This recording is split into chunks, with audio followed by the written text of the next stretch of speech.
Now I'd like to introduce you to Joe from the Florist NZ. Oh my God, Joe, what you've done today is just outstanding. There's just so many different looks. I just can't wait to show everybody them. Thank you. Me too.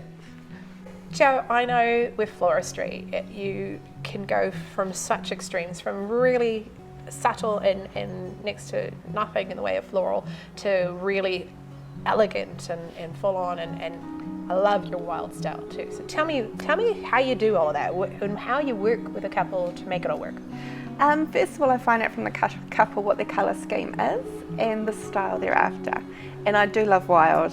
And wild is just getting lots of different elements, twigs with different branches, and then putting them all together and finding sort of an actual look that works. And it can be from massive to something really small.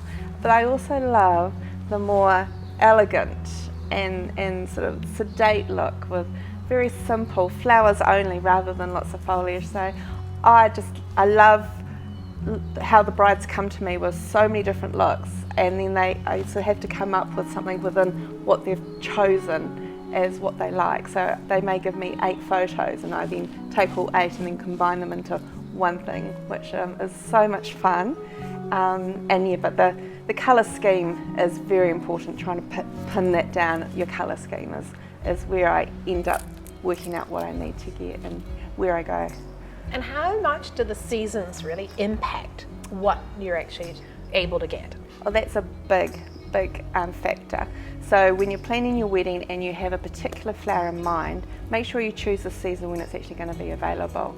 But you do also have to bear in mind that the seasons will sometimes start earlier or start later. So sometimes you may sort of be on that cusp when it's not available, but then my job as a florist is actually to find something that will be very similar to substitute. So I always make sure there's always a substitution, just in case on the off chance we can't get it. You know, being a florist is such a creative job. Where do you go to when you've got this blank canvas to work with? Well, I obviously talk to the bride and groom, and then I give them options on what they can actually have especially like for their tables. So we could start with something nice and small, or they could have something nice and large, and then they can have a mixture of the two. So they don't have to be all the same. Every table does not have to be the same. You can go for all these table runners, which are very, very popular at the moment. But then if you pan over to the other table, that's got a very small amount of greenery on it, but it still gives you a similar look, and that can also be put right through your whole table, through your whole venue. Another idea is we'll go for something simple like this for the guest table, and then something more elaborate for the bridal table, because that's where most people are focused for the day. Wow, these look so amazing. Tell me what you've got here, Joe. Okay, we've got a really lovely mix of everything that's in season currently. So we've got our lovely, amazing white king proteas, and we have some of the pinky ones as well. Just give a little bit of an offset to offset the big kings. We've got the cymbidium orchids, nice and long and beautiful.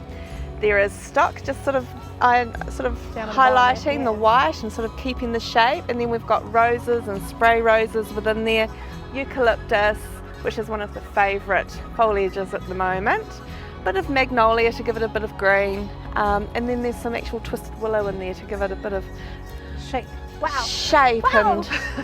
And I think from what I can see, is it like 3 different pieces, is it? It is 3 different pieces.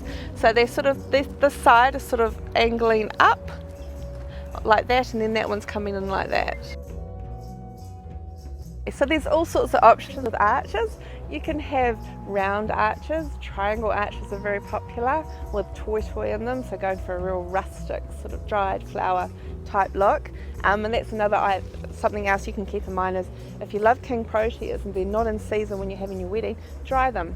So buy them when they're fresh, dry them. They won't look the same, but if you're going with a dried flower type theme, a boho, it'll be perfect. So keep that in mind. Now this bouquet here has a pink king, but it also has some dried in it as well. And you've actually, are they actually the colour, or have you sprayed these? These are actually, we buy them from the actual auction and they have coloured them. But that's eucalyptus that's just been sprayed, a blush pink.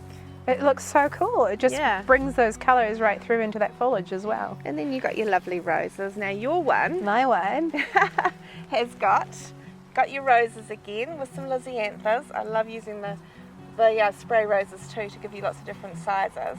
And you've got Ruscus Milano, your eucalyptus, and your And amaranthus. these are one of my faves. Yeah, and they can also come in a really, really deep pink, and they can actually be really long. So if I think it's the beginning of the season, so they're quite short, but sometimes that would actually hit the floor. Yeah, and, and they're just there's fantastic. a ready one or something Yeah. too, isn't it?